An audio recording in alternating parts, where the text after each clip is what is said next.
بسم الله الرحمن الرحيم. قلت كل هذا مستبهم لا يشفي الغليل، وليس فيما ذكره الترمذي والخطابي ما يفصل الحسن من الصحيح، وقد أمعنت النظر في ذلك والبحث جامعا بين أطراف كلامهم، ملاحظا مواقع استعمالهم، فتنقح لي واتضح أن الحديث الحسن قسمان: أحدهما الحديث الذي لا يخلو رجال إسناده من مستور لم تتحقق أهليته، غير أنه ليس مغفلا كثير الخطأ فيما يرويه، ولا هو متهم بالكذب بالحديث لم يظهر منه تعمد الكذب في الحديث، ولا سبب آخر مفسق، ويكون متن الحديث مع ذلك قد عرف بأن روي مثله أو نحوه من وجه آخر أو أكثر، حتى اعتضد بمتابعة من تابع راويه على مثله أو بما له من شاهد، وهو ورود حديث آخر بنحوه، فيخرج بذلك عن أن يكون شاذا ومنكرا. وكلام الترمذي على هذا القسم يتنزل. القسم الثاني أن يكون راويه من المشهورين بالصدق والأمانة، غير أنه لم يبلغ درجة رجال الصحيح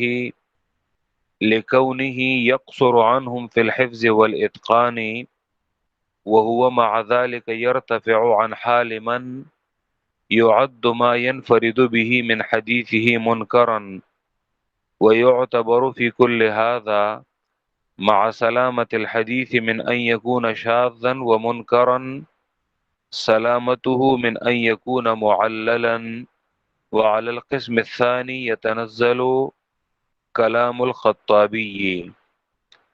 فهذا الذي ذكرناه جامع لما تفرق في كلام من بلغنا كلامه في ذلك، وكأن الترمذي ذكر أحد نوعي الحسن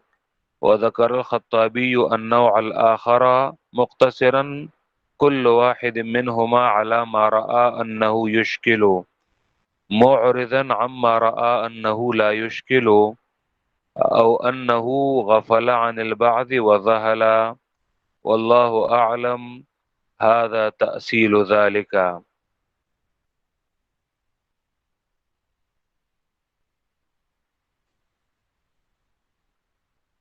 مقدمہ ابن الصلاح میں یہ ہم دوسری نوع پڑھ رہے ہیں جو حدیث حسن کے متعلق ہے۔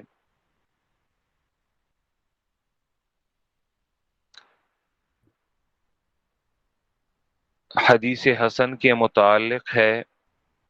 حدیث حسن کے حوالے سے گزشتہ درس میں ہم نے وضاحت کی تھی کہ یہاں پہ ابن الصلاح نے حسن کی 3 تعریفات ذکر کی ہیں، ایک خطابی سے، خطابی کی معالم السنن سے، دوسری تعریف انہوں نے امام ترمذی سے نقل کی ہے، اور تیسری تعریف انہوں نے نام نہیں لیا۔ وقال بعض المتأخرین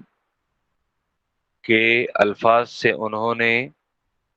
حدیث حسن کی تعریف تیسری تعریف کی ہے۔ ہاں البتہ میں نے ذکر کیا تھا کہ یہ تعریف یہ ابن الجوزی سے ان کی کتاب میں موضوعات میں بھی انہوں نے نقل کی ہے، اور العلل المتناہیہ میں بھی ابن جوزی نے یہ تعریف یہ ذکر کی ہے۔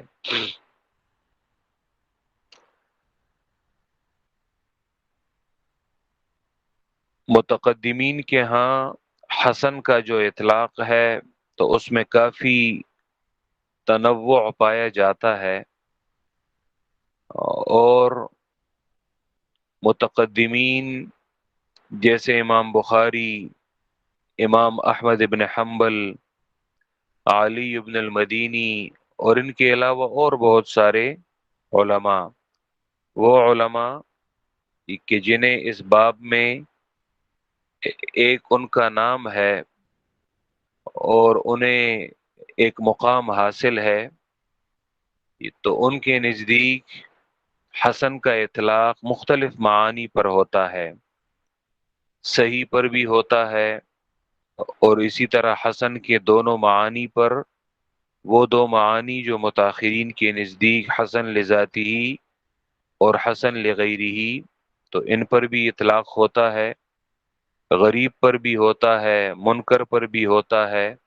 موضوع پر بھی ہوتا ہے، حتیٰ کہ کسی سند میں اگر کوئی، جس طرح ہم نے تیسیر و مصطلح الحدیث میں الباب الرابع لطائف الاسناد پڑھے تھے، تو متقدمین کے ہاں اگر کسی سند میں کوئی لطیفہ ہو، لطیفہ سے مراد یعنی اگر سند میں کوئی ایسی عجیب بات ہو تو متقدمین اس پر بھی حسن کا اطلاق کرتے ہیں، جس طرح ہم نے تیسیر و مصطلح الحدیث میں ہم نے پڑھا تھا، جیسے روایت الآباء عن الابناء یا روایت الابناء عن الآباء، حدیث مدبج، یا اسی طرح ایک بیٹا اپنے والد سے اور وہ ان کے والد سے، جس طرح عمر ابن شعیب عن ابیہ عن جدہ، تو یہ بھی سند میں ایک لطیفہ تھا، لطائف الاسناد میں سے تھا، تو متقدمین اس پر بھی حسن کا اطلاق یہ کرتے ہیں۔ پھر یہاں پہ اس بحث میں ہم نے خطابی کی تعریف میں یہ پڑھا کہ حسن ان کے نزدیک یہ ہے کہ جس کا مخرج معروف ہو، اس کا مخرج معروف ہو۔ مخرج کے چار معانی میں نے ذکر کیے تھے، یہاں پر جو ان چار معانی میں جو معنی یہاں پہ صادق آتا ہے تو وہ پہلا معنی ہے کہ اس سے مراد روات الاسناد ہیں، سند کے روات ہیں۔ ما عرف مخرجہ، حسن وہ حدیث ہے کہ جس کا مخرج معروف ہو، مطلب یہ کہ جن راویوں سے وہ روایت نکلی ہے، مخرج کہتے ہیں جس سے وہ حدیث نکلی ہو، نکلنے کی جگہ کو کہتے ہیں، تو راویوں سے حدیث نکلی ہے مطلب یہ کہ اس کے راوی وہ معروف ہیں، یعنی کوئی راوی اس سے گرا نہیں ہے، ساقط نہیں ہے، بلکہ تمام کے تمام راوی وہ معلوم ہیں۔ تو اس سے لازمی طور پر یہ بات بھی نکل آئی کہ مطلب یہ کہ اس کی سند وہ متصل، کیونکہ راوی اگر معروف اور معلوم ہو، مطلب یہ کہ کوئی راوی وہ ساقط نہیں ہے اور سند اس کی متصل ہے۔ مخرج کے اور معانی بھی میں نے کیے تھے، جیسے مثلا مخرج سے مراد سند کا وہ معروف اور مشہور راوی ہوتا ہے جسے مدار کہتے ہیں۔ جب ہم جب ہم حدیث کی تمام اسانید دیکھتے ہیں تو اس میں یہ راوی یہ مشترک ہوتا ہے، جب یہ راوی مشترک ہوتا ہے تو مطلب یہ، اور پھر اس سے حدیث لینے والے کافی لوگ ہوتے ہیں، تو ایک سند میں اس کا ایک شاگرد، دوسری سند میں اس کا دوسرا شاگرد، مطلب یہ کہ یہ مخرج الحدیث ہے، اور یہ معروف راوی ہیں، مشہور راوی ہیں، بصرہ میں الگ راوی ہیں، کوفہ میں الگ ہیں، مدینہ میں الگ ہیں، مکہ میں الگ ہیں، اور ہر علاقے کے معروف اور مشہور راوی ہیں۔ تو یہ مدار الحدیث اور مخرج الحدیث انہیں کہتے ہیں۔ مخرج کا تیسرا مصداق ہم نے ذکر کیا تھا کہ اس سے مراد صحابی اور تابعی ہوتا ہے، اور چوتھا مطلب اس کا یہ ہے کہ مدار مدار سے لے کر صحابی تک یہ جو سند ہے تو اس پر اس کا اطلاق وہ ہوتا ہے۔ چاہیے تو یہ تھا کہ ترتیب میں سب سے پہلے امام ترمذی کی تعریف ذکر کرتے، کیونکہ وہ خطابی سے پہلے گزرے ہیں، لیکن یہاں پہ انہوں نے خطابی کی تعریف کو مقدم کیا ہے، کیونکہ خطابی کی تعریف کو انہوں نے حدیث صحیح میں بھی اسی کا حوالہ انہوں نے پیش کیا تھا ابن الصلاح نے۔ کہ امام ترمذی کی تعریف، اس میں حدیث حسن کے حوالے سے امام ترمذی نے 3 شرائط ذکر کی تھیں۔ کہ ایک شرط یہ ہے کہ اس کی سند میں متہم بالکذب راوی نہ ہو، دوسرا یہ کہ وہ حدیث شاذ نہ ہو، تیسرا یہ کہ وہ اس کی طرق جو ہیں وہ متعدد ہوں، وَيُرْوَى مِنْ غَيْرِ وَجْهٍ نَحْوُ ذَلِكَ، یہ مضمون یہ متعدد طرق سے مروی ہو۔ مطلب یہ 3 شرائط، کہ ایک یہ کہ اس کی سند میں کوئی گیا گزرا راوی نہ ہو، من یتہم بالکذب، میں نے پہلے بھی یہ کہا تھا کہ صرف متہم بالکذب راوی مراد نہیں ہے، بلکہ اس میں ایسا راوی نہ ہو کہ جو گیا گزرا ہو، گیا گزرا یعنی بالکل وہ شدید ضعیف اور متروک کی حد تک وہ پہنچ چکا ہو۔ دوسرا یہ کہ وہ حدیث شاذ نہ ہو۔ شاذ یہ بحث انشاءاللہ اس ابن الصلاح مقدمہ ابن الصلاح میں مستقل یہ اصطلاح آ جائے گی، جس میں ہم ابن الصلاح کے 2 معانی جو انہوں نے ذکر کیے ہیں، شاذ بمعنی مخالفت، جو عام طور پہ متاخرین یہی معنی مراد لیتے ہیں، اور شاذ بمعنی تفرد، تفرد انفراد، تفرد کہ جس میں صرف راوی اکیلے روایت کرے، اکیلے روایت کرے تو وہ بھی شاذ۔ ابن صلاح نے 2 معانی میں ذکر کیا ہے کہ اور پھر شاذ اس کا تعلق متن کے ساتھ بھی ہوتا ہے اور سند کے ساتھ بھی ہوتا ہے۔ یہاں پہ امام ترمذی کی تعریف میں حدیث شاذ سے مراد، کہ اگلے صفحے پر خود ابن الصلاح نے ذکر کیا ہے کہ اس سے مراد حدیث کا متن ہے، کہ متن حدیث میں کوئی ایسی بات نہ ہو کہ جو ثقات کی مخالفت وہ کرتا ہو، مطلب یہ احادیث صحیحہ سے وہ خلاف نہ ہو اور ثقات کی روایات سے وہ مخالف نہ ہو۔ تو یہاں پہ حدیث شاذ سے مراد اس کی جو متن ہے وہ صحیح سالم ہو اور وہ احادیث صحیحہ کے خلاف نہ ہو اور ثقہ راویوں کے خلاف نہ ہو۔ تیسری شرط وَيُرْوَى مِنْ غَيْرِ وَجْهٍ نَحْوُ ذَلِكَ، کہ وہ مضمون وہ متعدد طرق سے مروی ہو۔ یہاں پہ صرف 2-3 باتیں ان شرائط کے حوالے سے۔ بعض لوگوں نے امام ترمذی کی تعریف سے بالکل اس کا لفظی معنی لیا ہے، اور پھر انہوں نے کوشش کی ہے کہ امام ترمذی نے، اور یہ امام ترمذی نے یہ تعریف یہ ترمذی کے ساتھ آخر میں، جامع ترمذی کے ساتھ آخر میں امام ترمذی کہ انہوں نے ایک مستقل باب باندھا ہے کتاب العلل کے نام سے، جس کو العلل للترمذی کہتے ہیں۔ وہ علیحدہ سے الگ سے بھی وہ چھپتا ہے کہ العلل للترمذی، تو اس میں امام ترمذی نے کہ اپنی کتاب میں جو اصطلاحات ہیں اور اپنی کتاب میں جو موجود روایات ہیں، تو ان کے حوالے سے امام ترمذی نے باقاعدہ قواعد ذکر کیے ہیں۔ تو انہی قواعد میں اور انہی بنیادی باتوں میں امام ترمذی نے یہ بھی ذکر کیا ہے کہ میں اپنی اس کتاب میں ایک اصطلاح لایا ہوں کہ وہ حسن کی اصطلاح ہے۔ تو میری اس کتاب میں حسن سے مراد کیا ہے؟ اسی لیے علماء کہتے ہیں کہ امام ترمذی نے جو حسن کی اصطلاح استعمال کی ہے جامع ترمذی میں، تو اس سے ان کی مراد اسی کتاب میں جو حسن کی اصطلاح ہے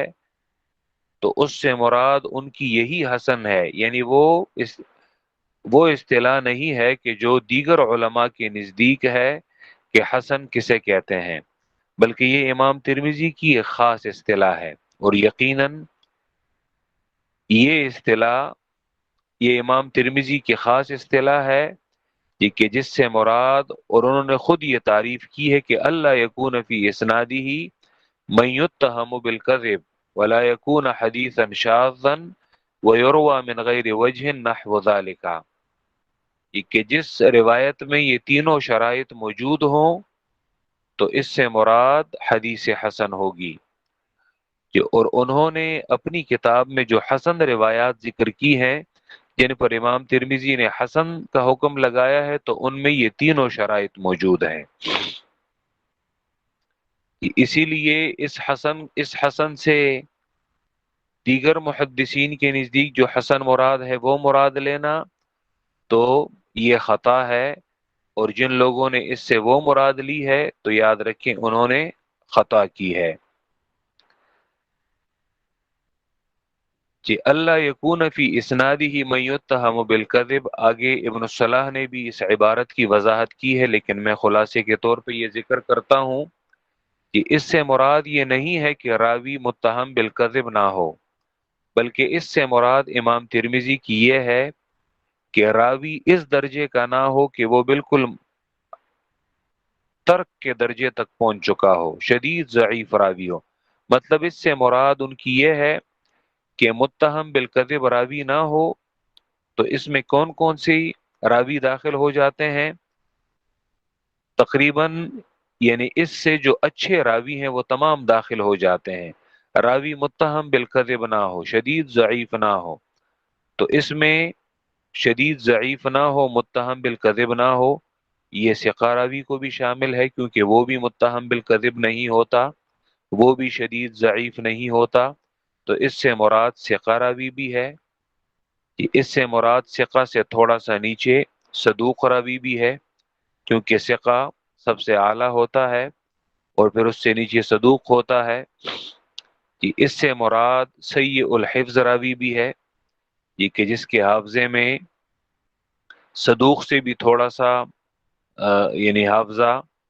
اس کے ضبط میں تھوڑا سا اور بھی زیادہ نقصان ہوتا ہے۔ اس سے مراد مدلس راوی بھی ہے، ٹھیک ہے، کیونکہ وہ بھی متہم بالکذب نہیں ہوتا اور شدید ضعیف نہیں ہوتا۔ اس سے مراد مختلط راوی بھی ہے، مختلط راوی کہ جو اختلاط کا شکار ہو۔ تو مطلب یہ کہ یہاں پہ امام ترمذی نے اس جملے میں صرف ان کی ایک قسم مراد نہیں ہے کہ اس کا راوی متہم بالکذب نہ ہو، یعنی ان کی مراد یہ خاص اصطلاح نہیں ہے کہ کوئی راوی متہم بالکذب نہ ہو، بلکہ اس سے مراد ان کی پوری نوع ہے، یعنی جو راوی اس حد تک نہ پہنچ چکا ہو کہ وہ متہم بالکذب ہو، شدید ضعیف ہو، بلکہ اس سے اچھے جتنے راوی ہیں یہ تمام اس میں شامل ہیں۔ تو اس کا مطلب یہ کہ امام ترمذی نے پہلی شرط میں یہ ذکر کیا ہے کہ اس کی سند میں ایسا راوی ہو کہ جو متہم بالکذب نہ ہو، تو مطلب یہ کہ اس میں کافی انواع جو ہیں وہ آ جاتی ہے، اس میں ثقہ راوی بھی شامل ہو جاتا ہے، صدوق بھی شامل ہو جاتا ہے، سیء الحفظ بھی، مستور بھی، مدلس بھی، مختلط بھی، ٹھیک ہے، یہ تمام اس میں شامل وہ ہو جاتے ہیں۔ وہ حدیث شاذ نہ ہو، یہ تو میں نے ذکر کر دیا کہ اس کا متن وہ حدیث صحیح کے خلاف نہ ہو اور اس کا متن وہ قرآن کے خلاف نہ ہو، یعنی متن میں کوئی نکارت نہ ہو، کہ اس میں کوئی ایسی مخالفت نہ ہو کہ جو قرآن کے خلاف ہو، جو احادیث صحیحہ کے وہ خلاف ہو۔ وَيُرْوَى مِنْ غَيْرِ وَجْهٍ نَحْوُ ذَلِكَ، اس جملے سے ظاہری معنی جو مراد ہے تو وہ یہ کہ یہی روایت جس سے امام ترمذی حسن مراد لیتے ہیں یہ متعدد طرق سے، متعدد اسانید سے مروی ہو۔ لیکن یاد رکھیں جی امام ترمذی کی العلل کی تشریح ابن رجب الحنبلی نے کی ہے۔ ابن رجب حنبلی بہت بڑے عالم ہیں، اور یہ 8ویں صدی ہجری کے عالم ہیں، بالکل 790 92 اسی کے قریب ان کا انتقال ہوا ہے، یا 795 ہجری میں ابن رجب الحنبلی کثیر التصانیف عالم ہیں، کہ ان کا انتقال ہوا ہے۔ انہوں نے امام ترمذی کی العلل کی تشریح کی، شرح کی ہے، شرح علل الترمذی لابن رجب الحنبلی۔ تو اس میں انہوں نے امام ترمذی کے حسن کی وضاحت بھی کی ہے۔ تو وَيُرْوَى مِنْ غَيْرِ وَجْهٍ نَحْوُ ذَلِكَ، اس سے مراد وہ کہتے ہیں کہ اس سے اگر ایک جانب تعدد طرق مراد ہے، تو دوسری جانب وَيُرْوَى مِنْ غَيْرِ وَجْهٍ نَحْوُ ذَلِكَ، کہ اس سے یہ بھی مراد ہے کہ یہ قیاس اس کی تائید کرتا ہو، یعنی اگر ایک روایت متعدد طرق سے مروی نہ ہو لیکن وہی مضمون قیاس بھی اس کی تائید کرتا ہو، تو یہ بھی یروى من غیر وجہ نحو ذالک میں یہ شامل ہوگا۔ یہ قرآن مجید اس کی تائید کرتا ہو، تو اس کا مطلب یہ کہ یہی مضمون قرآن میں بھی آیا ہے، قرآن بھی اس کی تائید کرتا ہے، صحابہ کرام کے فتاوی، تابعین کے فتاوی، صحابہ کا عمل یہ اس کی تائید کرتا ہو، تو یہ بھی یروى من غیر وجہ نحو ذالک یہ بھی اس میں شامل ہے۔ مطلب یہ کہ کسی روایت کا متعدد اسانید سے کہ باقاعدہ وہ سند کے ساتھ آئے، صرف وہ ضروری نہیں، اور وَيُرْوَى مِنْ غَيْرِ وَجْهٍ نَحْوُ ذَلِكَ اس میں بھی یہ ضروری نہیں کہ بالکل اسی صحابی سے، یعنی پہلے تو تعدد طرق اور تعدد اسانید میں بھی تفصیل ہے، وہ یہ ضروری نہیں کہ اس صحابی سے وہ روایت وہ دوسرے سند کے ساتھ آئی ہو، بلکہ یعنی متابع بھی ہو سکتا ہے، متابعت میں اسی صحابی سے دوسری سند سے وہ روایت وہ آئی ہو، بلکہ وَيُرْوَى مِنْ غَيْرِ وَجْهٍ نَحْوُ ذَلِكَ میں یہ بھی مراد ہے کہ اگر اس کا کوئی شاہد ہو، شاہد یعنی مطلب یہ کسی دوسرے صحابی سے اس جیسا مضمون وہ مروی ہو، تو یہ بھی اس میں شامل ہے۔ پھر صرف وَيُرْوَى مِنْ غَيْرِ وَجْهٍ نَحْوُ ذَلِكَ کہ اس میں صرف حدیث مرفوع بطور متابع کے اور بطور شاہد کے صرف اس میں وہی شامل نہیں ہے، بلکہ اس میں اگر حدیث موقوف میں بھی اس جیسا مضمون آیا ہو، کسی صحابی کا قول ہو، کسی صحابی کا فتویٰ ہو، کسی بلکہ حتیٰ کہ تابعی کا قول اور فتویٰ، تابعین کا عمل بھی اگر اس کی تائید کرتا ہو، تو یہ بھی یروى من غیر وجہ نحو ذالک کے مفہوم میں شامل ہے، اور امام ترمذی اس پر بھی حسن کا اطلاق وہ کرتے ہیں۔ کہ امام ترمذی کی تعریف کا خلاصہ کیا ہے؟ کہ امام ترمذی نے ہر اس حدیث کو وہ حسن کہتے ہیں جس پر عمل ممکن ہو، یہ یاد رکھیں۔ امام ترمذی کے نزدیک ہر اس حدیث کو حسن، یا انہوں نے ہر اس حدیث پر حسن کا حکم لگایا ہے کہ جس پر کسی نہ کسی طریقے سے عمل ممکن ہو، یا اس پر صحابہ، تابعین اور علماء میں سے کسی نہ کسی نے عمل کیا ہو۔ یہ ایک ایسی بات ہے، اگر آپ اسے سمجھ لیں گے تو اس کا مطلب یہ کہ آپ نے ترمذی، جامع ترمذی کی ایک بہت بڑی بات کو سمجھ لیا ہے۔ ٹھیک ہے جی، تو امام ترمذی ہر اس حدیث کو حسن کہتے ہیں کہ جس پر عمل ممکن ہو، یا اس پر صحابہ نے، تابعین نے یا علماء میں سے کسی نے عمل کیا ہو۔ ٹھیک ہے، قرن اول میں یہ بالکل قرون مشہود لہا بالخیر میں جو خیر القرون کا زمانہ تھا، جس پر عمل ممکن ہو تو پھر خواہ وہ صحیح ہو، یہ ممکن ہے خواہ وہ صحیح ہو، کیونکہ امام ترمذی نے صحیح کے ساتھ بھی حسن کو مقرون ذکر کیا، حسن صحیح، صحیح بھی ہے اور حسن بھی ہے، خواہ وہ صحیح ہو یا حسن لذاتی ہی ہو یا حسن لغیری ہی ہو، ٹھیک ہے۔ اس کا مطلب یہ ہوا کہ ان کے نزدیک حدیث حسن کی جو اصطلاح ہے یہ صحیح سے اعم ہے، یعنی صحیح سے زیادہ عام ہے۔ مطلب یہ کہ وہ صحیح کو بھی شامل ہے، اور صحیح کے علاوہ یعنی غیر صحیح، غیر صحیح سے مراد یہاں پہ وہ ضعیف نہیں ہے بلکہ غیر صحیح کو بھی شامل ہے، یعنی حسن لذاتی ہی حسن لغیری ہی کو بھی شامل ہے، ٹھیک ہے۔ غیر صحیح ایسی غیر صحیح کہ جو ترک کے درجے کو وہ نہ پہنچے، کہ وہ ترک کے درجے کو وہ نہ پہنچے، ٹھیک ہے۔ قل تو ابن الصلاح جو ہے یہ کہتے ہیں کل ھذا مستبہم، یہ سب تعریفیں یہ مبہم ہیں۔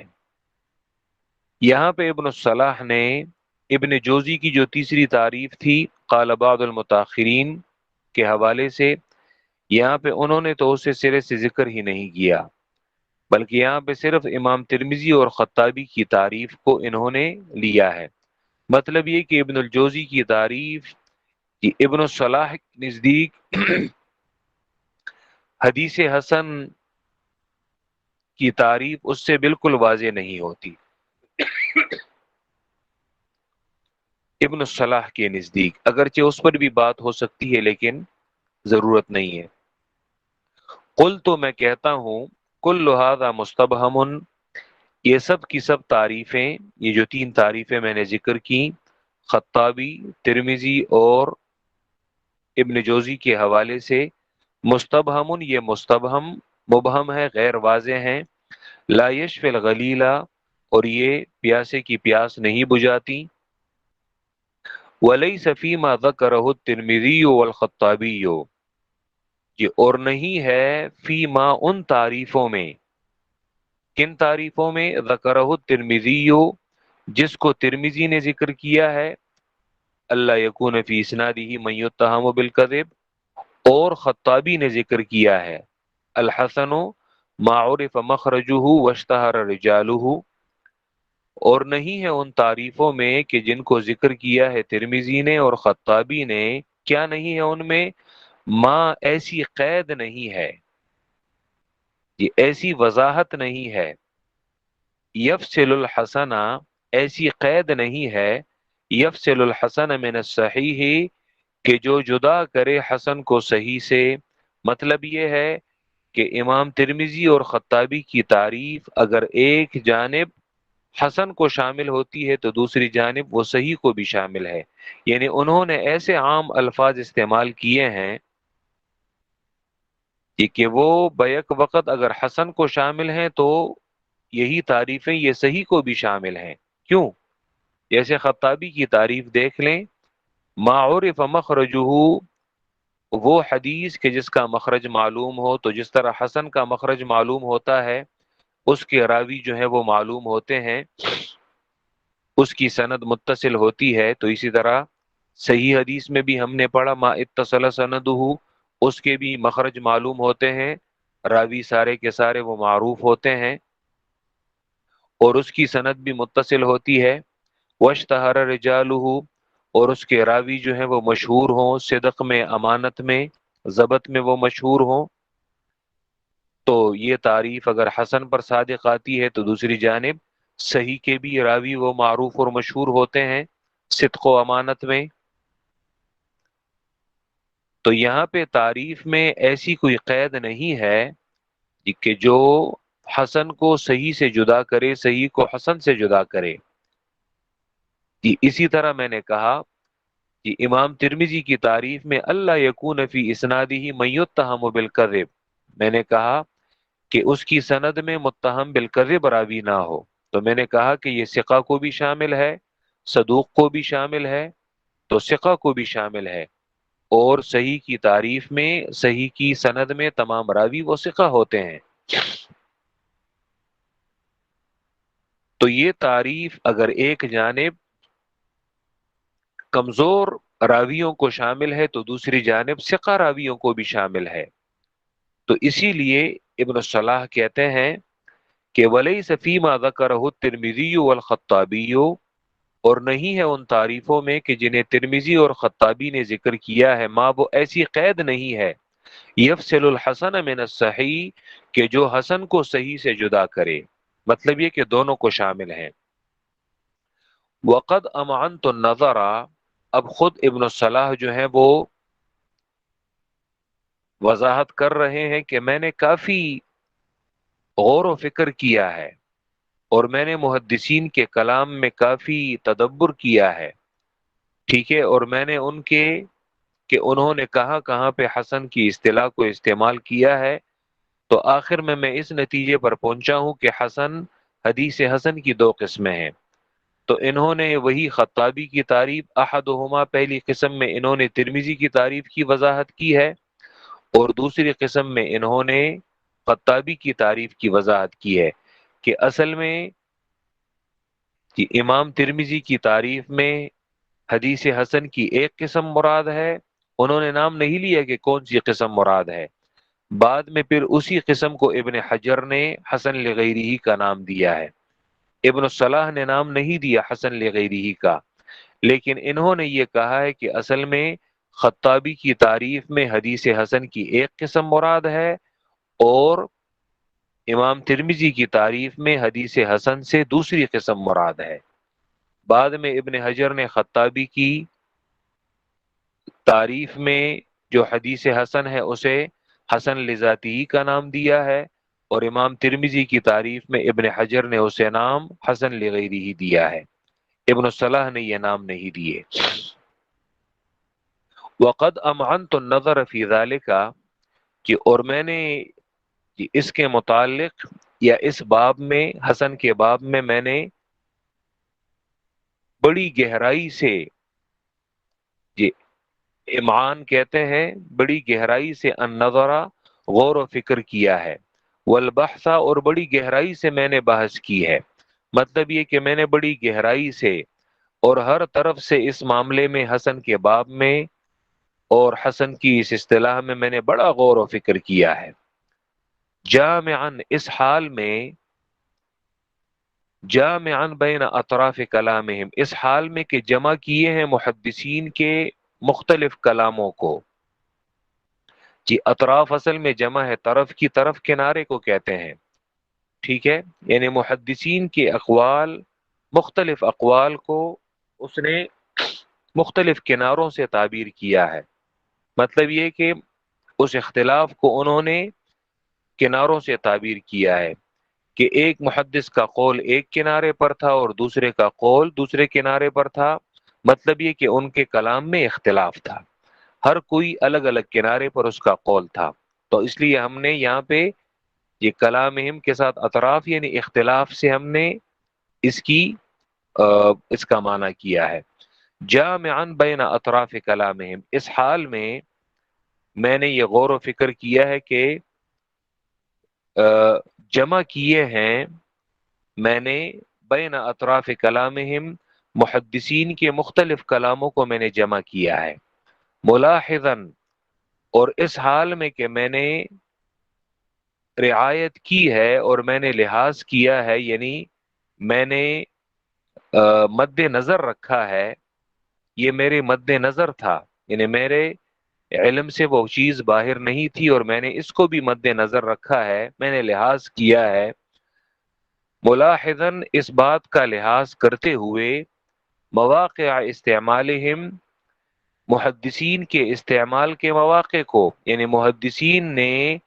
حسن کی یہ اصطلاح جن جن مواقع میں استعمال کی ہے، تو میں نے باقاعدہ اس کو ملاحظہ کیا ہے، یعنی وہ میرے مد نظر ہے،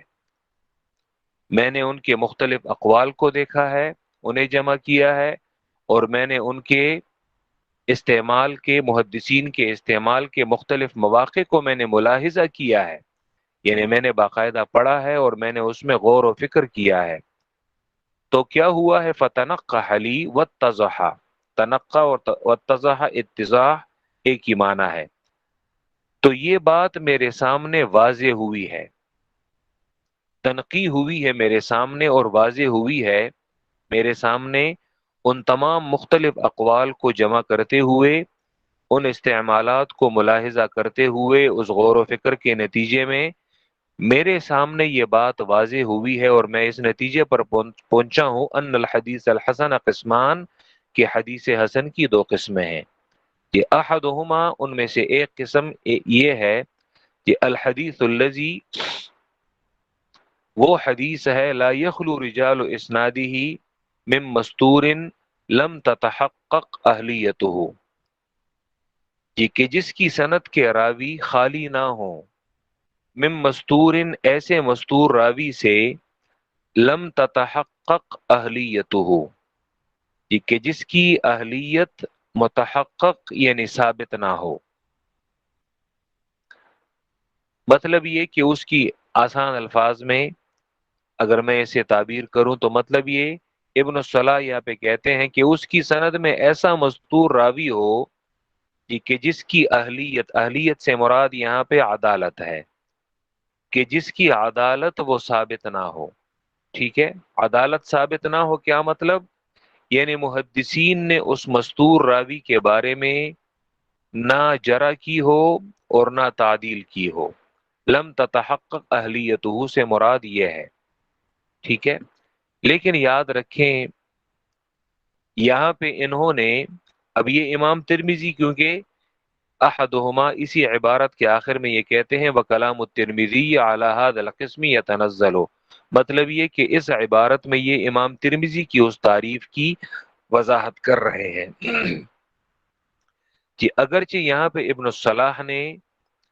من یتہم بالکذب، کہ اس کی سند میں ایسا راوی نہ ہو کہ جو متہم بالکذب ہو، تو انہوں نے یہاں پہ صرف ایک راوی کی مثال انہوں نے دی ہے کہ اس کی روایت میں کوئی مستور راوی ہو، کہ اگرچہ ہم نے اس جملے کی وضاحت میں مختلف راویوں کا ذکر کیا ہے کہ اس تعریف میں، اس جملے میں ثقہ راوی بھی شامل ہے، صدوق راوی بھی شامل ہے، سیء الحفظ راوی بھی شامل ہے، مستور راوی بھی شامل ہے، مدلس بھی شامل ہے، مختلط بھی شامل ہے۔ تو اسی لیے محدثین کہتے ہیں، اور یہاں پہ انہوں نے جو وضاحت کی ہے کہ ابن الصلاح کی عبارت میں مستور سے مراد اس جیسے راوی ہیں، تو اس جیسے راوی تو اس میں سیء الحفظ بھی آتا ہے، اس میں مدلس بھی آتا ہے، مختلط بھی آتا ہے، یہ تمام اس جیسے راوی ہیں، صرف مستور راوی مراد نہیں ہے۔ پہلی قسم وہ حدیث ہے لا یخلو رجال اسنادہ من مستور، کہ اس کی سند کے راوی خالی نہ ہو، من مستور، ایسے مستور راوی سے، لم تتحقق اہلیتہ، کہ جس کی اہلیت یعنی جس کی عدالت وہ ثابت نہ ہو۔ ٹھیک ہے، عدالت اس کی ثابت نہ ہو، مطلب یہ کہ اس کے بارے میں جرح و تعدیل وہ ثابت نہ ہو، کسی نے نہ اس کی جرح کی ہو اور نہ کسی نے اس کی توثیق کی ہو، بلکہ ایک راوی ہے، نام آتا ہے لیکن مستور راوی ہے، اب اس پر کیا حکم جو ہے وہ لگایا جائے؟ ٹھیک ہے، مطلب یہ کہ اس کی سند میں ایسا راوی ہو کہ جو مستور ہو، لیکن اب وہ راوی کیسا ہے، ہم اس پر کیسا حکم لگائیں یہ معلوم نہیں۔ ہاں، غیر، تاہم، یہ انہو، یہ تاہم انہو، کہ بے شک وہ راوی کہ جو متہم بالکذب نہ ہو، یہ ایسا گیا گزرا راوی نہ ہو کہ لیس مغفلا کثیر الخطأ، وہ مغفل راوی نہ ہو اور کثیر الخطا راوی نہ ہو۔ ٹھیک ہے، یعنی یہاں پہ امام ابن الصلاح نے وضاحت کی ہے، اسی لیے میں نے کہا کہ صرف متہم بالکذب راوی مراد نہیں ہے، یہاں پہ ابن الصلاح نے وضاحت کی کہ گیا گزرا راوی نہ ہو، مطلب یہ کہ مستور کے درجے تک ہو، یہ تو ٹھیک ہے، یہ تو قابل برداشت ہے، لیکن مغفل نہ ہو، ایسا مغفل کہ کثیر الخطا ہو، اس کی خطائیں جو ہیں وہ بہت زیادہ ہوں، فی ما یروی ہی، اس کی مرویات میں، مطلب اس کی احادیث میں۔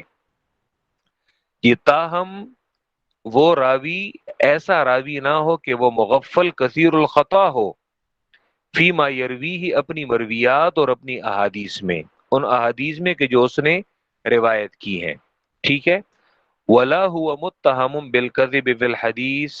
اور نہ ہی وہ راوی حدیث میں متہم بالکذب ہو۔ اب یہاں پہ دیکھیں کہ اگر صرف متہم بالکذب راوی مراد ہوتے امام ترمذی کی تعریف میں اس جملے میں، تو یہاں پہ ابن الصلاح لیس مغفلا کثیر الخطا اور من مستور یہ بات نہ ذکر کرتے۔ مطلب یہ کہ صرف متہم بالکذب کی اصطلاح امام ترمذی کی مراد نہیں ہے کہ اور نہ ہی وہ راوی حدیث میں متہم بالکذب ہو۔ کیا مطلب متہم بالکذب کا؟ کہ اے لم یظہر منہ تعمد الکذب فی الحدیث، متہم بالکذب سے مراد، متہم بالکذب سے مراد یعنی جی ثابت نہ ہو، ظاہر نہ ہو، یعنی ثابت نہ ہو، ظاہر نہ ہو منہ اس راوی کی جانب سے تعمد الکذب، یہ قصدن جھوٹ بولنا، فی الحدیث حدیث میں، دانستہ طور پر حدیث میں جھوٹ بولنا، یہ اس راوی کی جانب سے اور اس راوی کی طرف سے وہ ظاہر نہ ہو، ثابت نہ ہو کہ اور نہ ہی ولا سبب آخر ہو، جی اور نہ ہی کوئی دوسرا سبب ہو، مفسقن، جی کہ جو اسے فاسق قرار دے، جی اور نہ ہی اس راوی میں کوئی ایسا سبب ہو کہ جو اسے فاسق قرار دے۔ مطلب یہ کہ جھوٹ کے علاوہ کہ اس راوی میں کوئی ایسا سبب ہو، مثلا وہ شراب پیتا ہو، یا اسی طرح جھوٹ کے علاوہ کوئی اور گناہ کبیرہ وہ کرتا ہو کہ جس کی وجہ سے وہ فاسق قرار دے دیا جائے۔ ولا سبب آخر مفسق، اور نہ ہی اس راوی میں کوئی دوسرا سبب ہو مفسق جو اسے فاسق قرار دے۔ ٹھیک ہے، تو یہ تو اللہ یکون فی اسنادہ من یتہم بالکذب، یہ اس جملے کا امام ترمذی کی وضاحت ابن الصلاح نے اپنے الفاظ میں کی۔ اب یہ دوسرے جملے کی وضاحت ولا یکون حدیثا شاذا، اس کی وضاحت کر رہے ہیں۔ ویکون متن الحدیث، اور میں نے کہا کہ امام ترمذی کی اس تعریف میں ولا یکون حدیثا شاذا سے مراد کہ اس کا متن، کہ اگرچہ شاذ اس کا اطلاق متن اور سند دونوں پر ہوتا ہے، یعنی شذوذ کبھی متن میں ہوتا ہے کبھی سند میں ہوتا ہے، انشاءاللہ اس کی اپنی اصطلاح میں ہم اس کی وضاحت کر لیں گے، لیکن امام ترمذی کی تعریف میں یہاں پہ متن مراد ہے، کیونکہ ابن الصلاح نے بھی متن حدیث ہی مراد لیا ہے۔ وَيَكُونُ مَتْنُ الْحَدِيثِ مَعَ ذَلِكَ قَدْ عُرِفَ، کہ اور حدیث کی متن مع ذلك اس کے ساتھ، مطلب یہ کہ راوی متہم بالکذب نہ ہو، مغفل کثیر الخطا نہ ہو، ٹھیک ہے، اس میں کوئی مفسق نہ ہو، اور اس کے ساتھ حدیث کی متن قد عرفا، وہ معروف ہو۔ معروف ہو کیا مطلب؟ یعنی وہ شاذ نہ ہو، وہ کیا ہو؟ معروف ہو اور وہ شاذ نہ ہو۔ ٹھیک ہے، اس سے مراد یہ ہے، کیونکہ شاذ کے مقابلے میں معروف ہی آتا ہے، مطلب یہ کہ وہ معروف ہو، وہ روایت ایسی روایت ہو کہ جسے متعدد راویوں نے وہ روایت کیا ہو۔ کیا مطلب ہے اس کا؟ بأن روی مثلہ او نحوہ من وجہ آخر او اکثر، معروف ہو کیا مطلب؟ بأن اس طور پر روی مثلہ کہ روایت کیا گیا ہو، مثلہ اس کے ہم لفظ، مطلب یہ کہ اس کے ہم لفظ روایت ایک دوسری سند میں بھی آئی ہو، کہ او نحوہ یا ہم معنی، مثلہ کہ بالکل اس جیسے الفاظ ہوں لیکن وہ دوسری سند سے آئے ہوں، او نحوہ یا اس کے معنی کی تائید، الفاظ تو ایک جیسے نہ ہوں لیکن اس معنی کی تائید کوئی دوسری حدیث کر رہی ہے کہ جس کے مثلا الفاظ غیر ہوں۔ مثلا آپ کو صرف سمجھانے کے لیے، اب انما الاعمال بالنیات ہے، تو انما الاعمال بالنیات صحابہ کرام میں یہ صرف حضرت عمر سے یہ روایت یہ مروی ہے، اسی طرح تابعین میں علقمہ سے مروی ہے، حضرت عمر سے صرف ایک تابعی نے جی اسے روایت کیا ہے، علقمہ سے صرف ایک راوی ہے وہ روایت کرتا ہے۔ ٹھیک ہے، یعنی یہ تفرد صحابی کے درجے میں اور پھر اس سے نیچے راویوں میں بھی یہ چلا آ رہا ہے۔ یہ آخر چوتھے طبقے میں پھر اس سے آگے روایت کرنے والے وہ کثیر اور زیادہ ہو جاتے ہیں کہ اب انما الاعمال بالنیات والی یہ روایت ان الفاظ کے ساتھ یہ کسی اور صحابی سے منقول نہیں ہے سوائے حضرت عمر کے. لیکن یاد رکھیں نیت کی فضیلت پر اور اعمال کا دار و مدار نیتوں پر ہے. اس جیسی روایات وہ سینکڑوں ہیں، وہ کافی روایات ہیں. یعنی اس جیسا مضمون اگرچہ کہ ان الفاظ کے ساتھ تو نہیں، اگر ان الفاظ کے ساتھ یہ روایت کسی اور صحابی سے منقول ہوتی تو پھر تو مثلہ ہوتا. لیکن یہ اعمال کا دار و مدار نیت پر ہے جی. اس جیسے مضمون کی روایات وہ بہت زیادہ ہیں، ٹھیک ہے، بہت زیادہ ہیں کہ جس میں نیت کی اہمیت وہ اللہ کے پیغمبر سے وہ منقول ہے. تو مثلہ او نحوہ کا یہ فرق ہے. بے ان روی مثلہ اس طور پر کہ روایت کی گئی ہو مثلہ کہ اس کے ہم لفظ او نحوہ یا اس کے ہم معنی یا اس کے ہم معنی حدیث من وجہ آخرہ ایک دوسری سند سے، یہ اس یروا من غیر وجہ نحو ذالک، امام ترمذی کی تعریف میں جو یہ لفظ یہ جملہ تھا تو یہاں پہ یہ اس کی وضاحت کی جا رہی ہے. بے اندروی یا مثلہ اس طور پر کہ روایت کی گئی ہو مثلہ اس کے ہم لفظ ایک دوسری حدیث او نحوہ یا اس کے ہم معنی حدیث من وجہ آخرہ ایک دوسری سند سے، یعنی یا تو وہ دوسری سند صرف ایک ہو او اکثرا یا ایک سے زیادہ سندیں ہوں. مطلب یہ کہ متعدد طرق ہوں. تو متعدد طرق یہ بھی ممکن ہے کہ وہ صرف ایک سند وہ دوسری سند ہو، اور یہ بھی ممکن ہے کہ وہ دیگر اسانید وہ ایک سے زیادہ ہوں. حتی اعتزدہ، اعتزدہ کہتے ہیں عضد اصل میں کہتے ہیں بازو کو، قرآن میں بھی ہے سنشد عضدہ کا. عوازد یہاں پہ کہتے ہیں اصول حدیث میں جی ان معانی کو کہتے ہیں عوازد کہتے ہیں اصل میں قوت کے معنوں میں یہ آتا ہے. تو اسی طرح اگر ایک حدیث وہ کئی اسانید سے وہ مروی ہو تو ان متابعات اور شواہد کو بھی عوازد کہتے ہیں. کہ اسی طرح اگر ایک حدیث کے معنی کی تائید قرآن سے ہوتی ہو تو قرآن بھی یہ بھی عوازد میں سے ہے. اسی طرح صحابہ کرام کے فتاوے، تابعین کے فتاوے، صحابہ کا عمل، تابعین کا عمل وہ کسی روایت کی تائید کرتے ہو تو مطلب یہ بھی عوازد میں سے ہے. ٹھیک ہے، مطلب یہ کہ ان کے ذریعے سے اس حدیث کو قوت اور تقویت وہ ملتی ہے. تو حتی اعتزد بمتابعت من، یہاں تک کہ وہ حدیث قوت پائے. حتی اعتزدہ یہاں تک کہ وہ حدیث قوت پائے بمتابعت من، یہ اس راوی کی متابعت سے تابع راوی علی مثلہ جس نے اس حدیث کے راوی کی موافقت یا متابعت کی ہو. آسان الفاظ میں دیگر اسانید سے اس حدیث کا آنا تو یا وہ ہم لفظ ہوگی اور یا وہ ہم معنی ہوگی. تو وہ دوسری حدیث اس پہلی حدیث کی متابعت کر کے اسے قوت پہنچا رہا ہے، مطلب اس کی تقویت کر رہا ہے. من تابع راوی سے مراد وہ پہلی حدیث ہے کہ جس کی تقویت، جس کو قوت پہنچانے کے لیے ہم یہ دوسری سند لا رہے ہیں. ٹھیک ہے، بے متابعت من تابع کہ اس راوی کی متابعت سے وہ قوت پا رہی ہے. تابع جو متابعت کرے، جو موافقت کرے، راوی ہی اس حدیث کے راوی کی علی مثلہ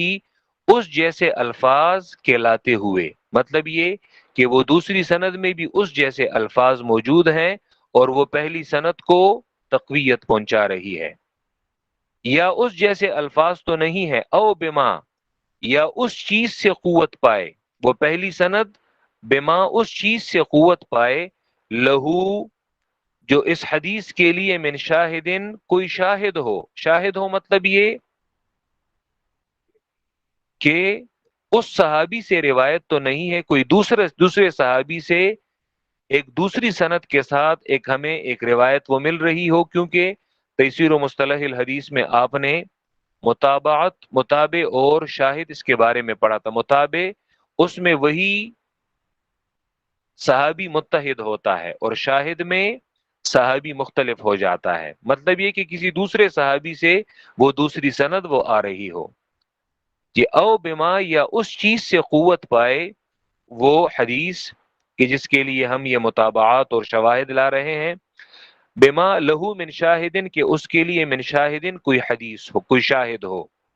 شاہد کسے کہتے ہیں؟ وہ ورود حدیث آخر بنحوہ، یہ اور وہ شاہد دوسری حدیث کا آنا ہے، بنحوہ اس کے ہم معنی، شاہد کہتے ہیں کہ اس کے ہم معنی حدیث کا آنا ہے، ٹھیک ہے، دوسری ہم معنی حدیث کا وہ آنا ہے اگرچہ وہ دوسرے صحابی سے ہو۔ فیخرج بذالک تو نکل جائے گی یہ حدیث جس کے لیے ہم یہ متابعات اور شواہد لا رہے ہیں، تو نکل جائے گی یہ حدیث بذالک کہ اس متابع اور شاہد کے ذریعے، یعنی ان دوسری سندوں کے ذریعے نکل جائے گی، کس سے؟ عن ان یکون شاذا و منکرا، تو نکل جائے گی یہ حدیث ان متابعات اور شواہد کے ذریعے شاذ اور منکر ہونے سے، ٹھیک ہے، یعنی مطلب یہ شاذ اور منکر ہونے سے وہ نکل جائے گی، مطلب یہ کیونکہ کئی اسانید سے یہ روایت یہ آتی ہے۔ وکلام الترمذی علی ھذا القسم یتنزل، اور امام ترمذی کا کلام یہ اسی قسم پر صادق آتی ہے، امام ترمذی کا کلام یہ اسی قسم پر، یعنی پہلی قسم پر یہ یعنی یہاں پہ میں نے یہ جو وضاحت کی، امام ترمذی کی تعریف یہ اسی تفصیل پر صادق آتی ہے، اسی قسم پر جو میں نے حدیث حسن کی دو قسمیں بیان کرنا شروع کی ہیں، تو اس قسم پر امام ترمذی کی یہ تعریف یہ صادق آتی ہے۔ اب یہاں پہ انہوں نے نام لے ہی لیا کہ اس سے مراد حسن لغیری ہی ہے، لیکن انہوں نے پھر خطابی اور ترمذی کی تعریف سے ابن الصلاح نے دو قسمیں بنا دی کہ ایک قسم خطابی کی تعریف میں مراد ہے اور ایک قسم امام ترمذی کی تعریف میں یہ مراد ہے، تو انہوں نے کہا کہ امام ترمذی کی تعریف میں حدیث حسن کی یہ قسم، اس پر یہ تفصیل یہ صادق آتی ہے۔ یہ القسم الثانی حدیث حسن کی دوسری قسم، ان یکون راوی ہی، دوسری قسم یہ ہے حدیث حسن کی کہ اس کا راوی، یہ ان یکون راوی ہی من المشہورین، کہ اس کا راوی ان لوگوں میں سے ہو، میں نے آپ کو علم النحو میں یہ قاعدہ پڑھایا تھا کہ جب بھی اسم فاعل پر یا اسم مفعول پر الف لام داخل ہو جائے تو وہ الف لام وہ اسم موصول ہوتا ہے، وہ الف لام اسم موصول ہوتا ہے، یعنی بمعنی الذی اور الذین ان اس کے ہوتا ہے، تو یہاں پہ ان یکون راوی ہی، اسی لیے میں ان لوگوں کا معنی کر رہا ہوں، یعنی جو الذین کا معنی ہے، کہ ان یکون راوی ہی من الذین، اب یہاں پہ دیکھیں المشہورین مشہور اس میں مفعول ہے، تو من الذین اشتہروا، یعنی المشہورین کو اگر ہم کھولیں تو اس کا معنی کیا ہوگا؟ اے الذین اشتہروا، وہ لوگ کہ جو مشہور ہیں، ٹھیک ہے، اسی لیے معنی میں اسی کا لحاظ کر رہا ہوں۔ دوسری قسم حسن کی وہ یہ ہے کہ اس کا راوی یہ ان لوگوں میں سے ہو، یعنی ان راویوں میں سے ہو کہ المشہورین بالصدق والامانتی، کہ جو صدق و امانت میں مشہور ہوں۔ اب یہاں پہ یہ خطابی کی اس تعریف کی وضاحت کر رہا ہے ابن الصلاح، وہاں پہ انہوں نے کہا تھا کہ واشتہر رجالہ، تو وہاں پہ میں نے آپ کو بتایا تھا کہ اس کے رجال اور اس کے راوی مشہور ہوں صدق امانت میں اور ضبط وغیرہ میں، تو یہاں پہ اب یہ اسی کی وضاحت کر رہے ہیں کہ اس کے راوی ایسے لوگوں میں سے ہوں کہ جو صدق و امانت میں مشہور ہوں، لیکن غیر تاہم یہ انہ لم یبلغ درجۃ رجال الصحیح، تاہم وہ راوی وہ صحیح کے راویوں کے درجے کو نہ پہنچے، کیونکہ اگر صحیح کے راویوں کے درجے کو تو پہنچے گا، اس کا مطلب یہ کہ پھر تو اس پر حسن کا اطلاق درست نہیں، پھر تو وہ روایت صحیح ہے۔ جتنے راوی اس میں ہوں تو تمام کے تمام وہ، یا اس میں ایک راوی ایسا ہو کہ وہ صحیح کے راویوں کے درجے کو نہ پہنچے، اگرچہ دیگر راوی وہ صحیح کے راویوں کے درجے کو پہنچ جائیں، لیکن اگر اس میں سے ایک راوی بھی ایسا ہو کہ جو صحیح کے راویوں کے درجے کو نہ پہنچے، مطلب یہ کہ حفظ و اتقان میں وہ ان سے کم ہو، تو پھر یہ روایت پھر یہ صحیح نہیں کہلائے گی، بلکہ یہ حسن کہلائے گی۔ غیر جس طرح ہم نے تیسیر و مصطلح الحدیث میں خفیف الضبط راوی حسن لذاتی کی تعریف میں وہ ہم نے ذکر کیا تھا۔ غیر تاہم وہ راوی وہ نہ پہنچے صحیح کے راویوں کے درجے کو، کیا مطلب اس کا؟ لکونہ یقصر عنہ فی الحفظ والاتقان، لکونہ بوجہ اس کے ہونے کے، یعنی اس راوی کے، یقصر عنہم کہ وہ کم ہو ان صحیح کے راویوں سے، کس سے کم ہو، کس میں کم ہو؟ فی الحفظ والاتقان، حفظ اور اتقان میں، مطلب یہ کہ حافظے میں یہ ان سے کم ہو۔ صحیح کے راویوں کا حافظہ وہ تام الضبط ہوتا ہے، اور یہاں پہ یہ خفیف الضبط ہوتا ہے، ٹھیک ہے، اس سے مراد یہ ہے۔ تو یہ ایک وضاحت ہو گئی۔ وَهُوَ مَعَ ذَلِكَ، لیکن یاد رکھو کہ وہ حفظ و اتقان میں اتنا بھی کم نہ ہو کہ ایسا نہیں کہ آپ اسے کوئی گیا گزرا راوی وہ سمجھ لیں۔ وَهُوَ مَعَ ذَلِكَ، اور اس کے باوجود یرتفع وہ راوی بلند تر ہو، عن حال من اس راوی کے حال سے، اس راوی کے حال سے اس کی حالت بلند ہو، يعد ما ينفرد به من حدیثه منکرا، کہ اب اگر ایک ایک لفظ کی میں وضاحت کر رہا ہوں یا معنی کر رہا ہوں تو پھر شاید معنی کو سمجھنے میں دقت ہو، اسی لیے میں پورے جملے کا ہی معنی کر لیتا ہوں۔ وَهُوَ مَعَ ذَلِكَ، اور اس کے باوجود یرتفع یہ راوی یہ بلند تر ہو، عن حال من اس راوی کے حال سے، يعد ما ينفرد به من حدیثه منکرا، کہ جس کی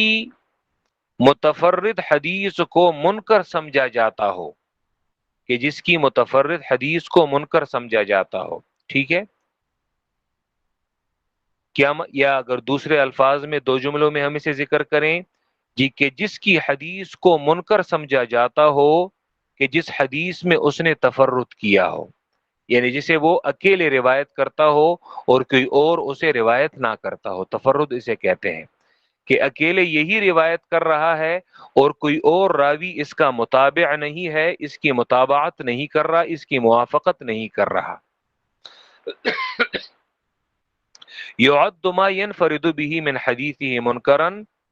کہ جس کی متفرد حدیث کو منکر سمجھا جاتا ہو، ٹھیک ہے۔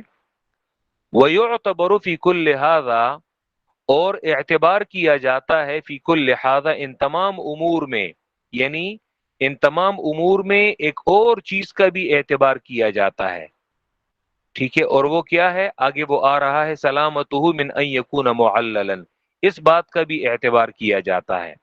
وَيُعْتَبَرُ فِي كُلِّ هَذَا، اور اعتبار کیا جاتا ہے ان تمام امور میں،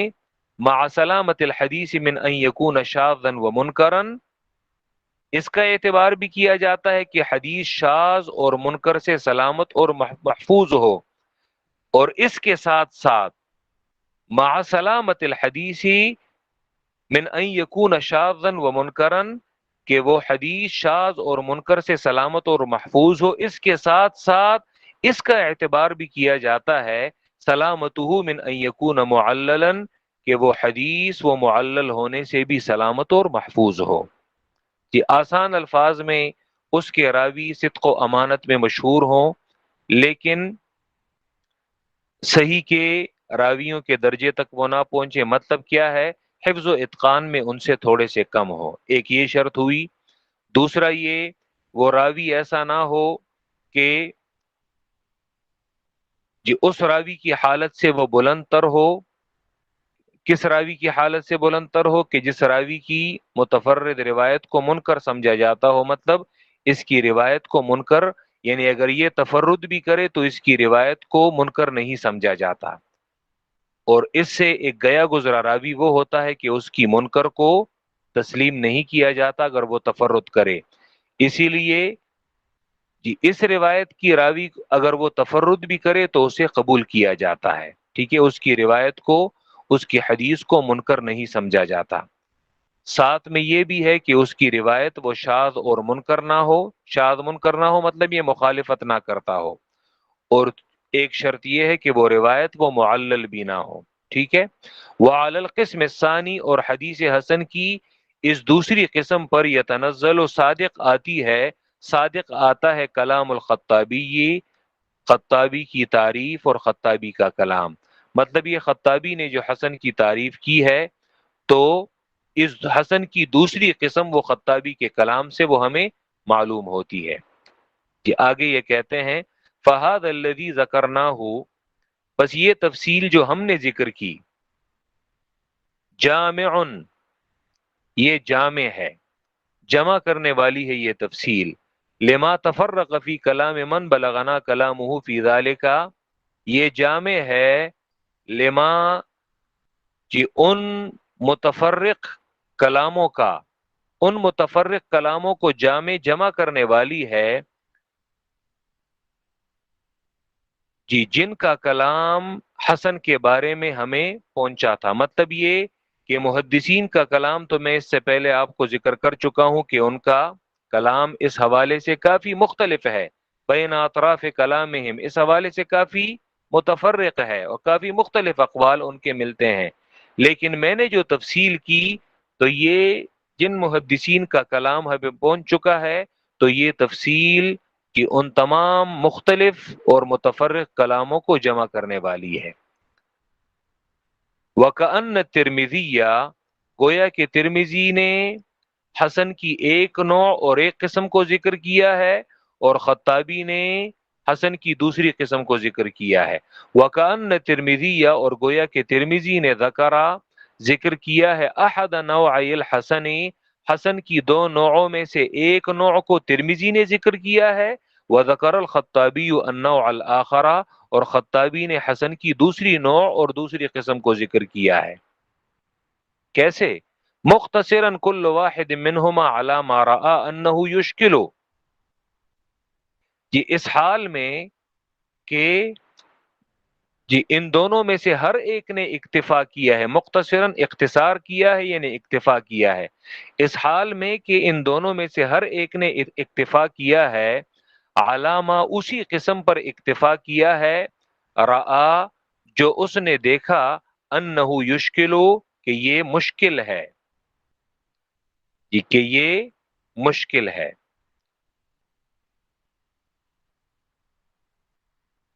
جی اس سے مراد کیا ہے کہ یہ مشکل ہے؟ یعنی مطلب یہ جی کہ جس محدث کے نزدیک جس حسن کی تعریف مشکل تھی تو اس محدث نے اسی مشکل تعریف کو ذکر کیا ہے اور جو آسان تعریف تھی اسے چھوڑ دیا ہے، مطلب یہ کہ خطابی نے حدیث حسن کی جو قسم اس کے نزدیک مشکل تھی تو انہوں نے اس تعریف کو ذکر کیا اور جو آسان تھی تو انہوں نے وہ چھوڑ دی۔ ابن الصلاح کے نزدیک میں انہ یشکلو کی وضاحت کر رہا ہوں، اور ابن الصلاح کے نزدیک امام ترمذی نے حسن کی اسی قسم کو ذکر کیا ہے کہ جو ان کے نزدیک وہ یہ سمجھتے تھے کہ یہ مشکل ہے تو اسی لیے انہوں نے مشکل کی تعریف کر دی اور جو آسان تھی تو انہوں نے وہ چھوڑ دی، ٹھیک ہے۔ انہ یشکلو سے مراد یہ ہے مختصراً کل واحد منہما علی ما رآ انہ یشکلو، اس حال میں کہ اکتفا کیا ہے ان دونوں میں سے ہر ایک نے علامہ اسی قسم پر، رآ جو اس نے دیکھا، انہ یشکلو کہ یہ مشکل ہے، معرضاً اس حال میں کہ اعراض کیا ہے ان دونوں میں سے ہر ایک نے، عما اس قسم سے رآ کہ جو انہوں نے دیکھا انہو لا یشکلو کہ وہ مشکل نہیں ہے، مطلب یہ کہ جو مشکل نہیں تھا اس سے اعراض کیا ہے، یعنی اسے انہوں نے ذکر نہیں کیا، اور جو مشکل تھا صرف اسی کے ذکر کرنے پر اکتفا کیا ہے۔ یا تو یہ توجیہ ہے، اور یا یہ توجیہ ہے کہ انہوں نے یہ دو دو قسمیں کیوں ذکر نہیں کی۔ خطابی نے بھی صرف ایک پر اکتفا کیا ہے، اور ترمذی نے بھی صرف ایک تعریف ذکر کی ہے۔ یا اس کی دوسری توجیہ یہ ہو سکتی ہے کہ انہو غفل عن البعض وذہل، اور یا یہ توجیہ ہے، اور یا یہ انہو غفل عن البعض کہ اس محدث نے اس کی نظر دوسری قسم سے غافل ہو گئی، وذہلا اور ذہول ہو گیا، یعنی وہ بھول گیا ہے، اور یا اس کی نظر دوسری قسم سے غافل ہو گئی، بس ایک کو ذکر کیا اور دوسری قسم کو اس سے غفلت اختیار کر لی اور ذکر نہیں کیا۔ کوئی بھی وجہ ہو سکتی ہے، واللہ اعلم، اور اللہ خوب جانتا ہے۔ ھذا تأصیل ذالک، اور یہ حسن کی بنیاد کا بیان تھا، مطلب یہ کہ حسن کی بنیاد یہیں سے وہ چل پڑی ہے۔ ھذا تأصیل ذالک، اور یہ تھا حسن کی بنیاد کا، تأصیل اصل بنیاد کو کہتے ہیں، اور یہ حسن کی بنیاد کا بیان تھا کہ حسن کی بنیاد یہیں سے چل پڑی ہے، اس کی یہ قسمیں اور یہ وغیرہ، ٹھیک ہے۔ لیکن دیگر محدثین وہ کہتے ہیں کہ ابن الصلاح نے یہ تو ذکر کیا کہ ان دونوں میں سے ہر ایک نے ایک، وہ جو مشکل تھا اسی پر اکتفا کیا ہے، اور جو غیر مشکل تھا اس سے انہوں نے اعراض کیا ہے، جبکہ دیگر شارحین وہ اس کا دوسرا مفہوم اور دوسرا معنی وہ یہ لیتے ہیں کہ دراصل خطابی کے نزدیک صرف حسن لذاتی ہی، یا حسن کا مصداق حسن لذاتی ہی یہ تھا، صرف حسن لغیری ہی ان کے نزدیک حجت نہیں ہے، اور بہت سارے علماء نے حسن لغیری کو حجت نہیں مانا، ٹھیک ہے، حتیٰ کہ آج کے دور میں بھی بعض لوگ نہیں مانتے۔ تو اب یہ خطابی کے نزدیک حسن کا مصداق صرف حسن لذاتی ہی تھا، تو انہوں نے حسن لغیرہ کو ذکر نہیں کیا کیونکہ ان کے نزدیک وہ حجت نہیں، تو جو چیز ان کے نزدیک حجت نہیں ہے